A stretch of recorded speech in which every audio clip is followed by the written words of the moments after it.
വിശാലമായ ഒരു മലയിടുക്കിൻ്റെ അരികിൽ ഒരു യാത്രക്കാരൻ എത്തിച്ചേർന്നു. കുറുകെ നീണ്ടുകിടക്കുന്ന ഒരു മരപ്പാലം. അത് കാറ്റിൽ ചെറുതായി ആടിയുലയുന്നുണ്ടായിരുന്നു.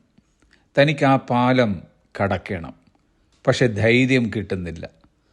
ആ പാലത്തിനടുത്ത് ഒരു ബോർഡിൽ ഇങ്ങനെ എഴുതി വച്ചിരിക്കുന്നത് ആ യാത്രക്കാരൻ ശ്രദ്ധിക്കുകയുണ്ടായി: Engineered to carry 10 times of your weight, trusted by thousands, cross without fear.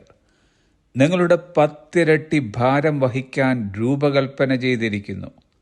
ആയിരക്കണക്കിന് ആളുകൾ അത് വിശ്വസിക്കുന്നു. ഭയമില്ലാതെ കടന്നു പോകുക. പാലം ദുർബലമായിരുന്നില്ല, എന്നിട്ടും ആ മനുഷ്യൻ ആ പാലം കടക്കാതെ മടിച്ചു നിന്നു. ചിലപ്പോൾ നാമും അങ്ങനെ തന്നെയാണ് യേശു കർത്താവിനോട് പെരുമാറുന്നത്. ഞാൻ നിന്നെ ഒരു നാളും കൈവിടുകയില്ല, ഒരു നാളും ഉപേക്ഷിക്കുകയില്ല എന്ന തിരുവചനം നമുക്കറിയാം. എങ്കിലും ഭയം, പരാജയഭീതി, കാത്തിരിപ്പ് എന്നിവയുടെ നിമിഷങ്ങളിൽ നാം മുമ്പോട്ട് പോകുവാൻ മടി കാട്ടുന്നു. ഈ പ്രതിസന്ധിയാകുന്ന കടമ്പ എനിക്ക് കടക്കുവാൻ കഴിയുകയില്ല, മുൻപോട്ടുള്ള ഒരു യാത്ര ഇനി എനിക്കില്ല, ഞാൻ പിറകോട്ട് പോകുന്നു എന്നൊക്കെ പറഞ്ഞ് നാം പലപ്പോഴും പിന്തിരിഞ്ഞു പോകുവാൻ ശ്രമിക്കുന്നവരാണ്. എന്നാൽ തിരുവചനം നമ്മോട് പറയുന്നു, എബ്രായർക്ക് എഴുതിയ ലേഖനം 10-ാം അധ്യായം 23-ാമത്തെ വാക്യം: പ്രത്യാശയുടെ സ്വീകാരം നാം മുറുകെ പിടിച്ചുകൊള്ളുക, വാഗ്ദത്തം ചെയ്തവൻ വിശ്വസ്തനല്ലോ. അവർ Lord Jesus is totally credible. നമ്മുടെ യേശു കർത്താവ് പൂർണ്ണമായും വിശ്വസനീയനാണ്. എന്ന് വെച്ചാൽ കണ്ണുമടച്ച് നമുക്കവനെ വിശ്വസിക്കാം.